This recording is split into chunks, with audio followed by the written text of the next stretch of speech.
On January 21st, 2020, the Centers for Disease Control and Prevention confirmed the first coronavirus case in the U.S. And on March 11th, 2020, the World Health Organization declared COVID-19 as a global pandemic. Within the next few months, hospitals were filled with COVID-positive patients, and nurses, doctors, and other medical professionals scrambled to save lives. Their anxiety level is so high and they are having a hard time breathing. I need to go inside the room and help them out. Even though Leslie Tequia has not been directly caring for patients for years, she has an active license as a registered nurse. We're called by the government, if your license is active, if you could please help. You could say no. If I could go to a patient's house and just teach them on how to recover from this sickness and to protect the people around them inside their home, how to use their oxygen, what vitamins to take, why am I not gonna do that? For Carms, the decision is much harder having 10-year-old twins. What makes her job even more challenging was the fear of bringing home the virus. I will stay in the room. I don't have any conversation with my kids. Sometimes there are days that they want to hug me, they want to kiss me, but I cannot. A report from National Nurses United revealed that nearly 30% of the nurses who have died of COVID are Filipino, even though Filipino nurses comprise only 4% of the nurses' population nationwide.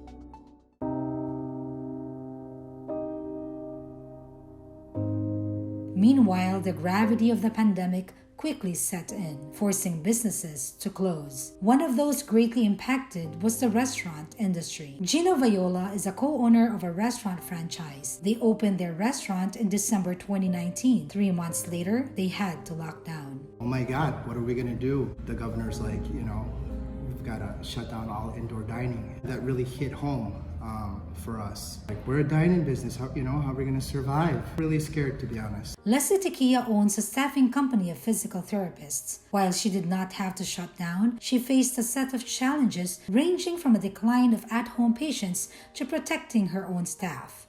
Of course, not many people wanted to go out and firsthand treat patients at home who are COVID positive. Leslie feared for her own family's safety. My mom, my dad, my grandma who's really old, my son who is a physical therapist who visit patients at home, how are they going to be protected? Carms' family contracted the deadly virus. Her father, mother, sister, brother, and brother-in-law all tested positive for COVID. Carms' father was hospitalized and it was almost unbearable. Oh, it's like I was always crying. I'm scared that, he will have trouble breathing and he will end up, in critical care. And even though her father was admitted in the same unit, Carms was not allowed to care for him. It's good the nurses are so supportive, especially the Filipino nurses.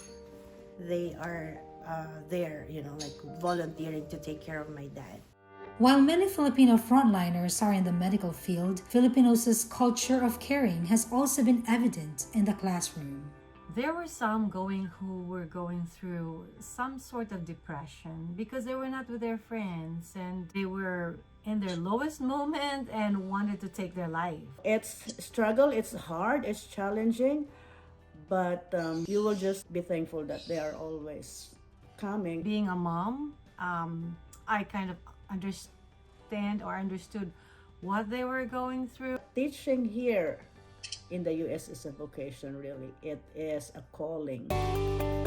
The Filipino spirit of pakikipagkapwa or caring for one another has been a beacon of hope throughout this pandemic. While Gino and his partners struggled to keep their restaurant afloat, they managed to find ways to help the community. Gino himself delivered food to hospitals and police stations to thank them personally. Because, they're risking their lives day in and day out, doing their job.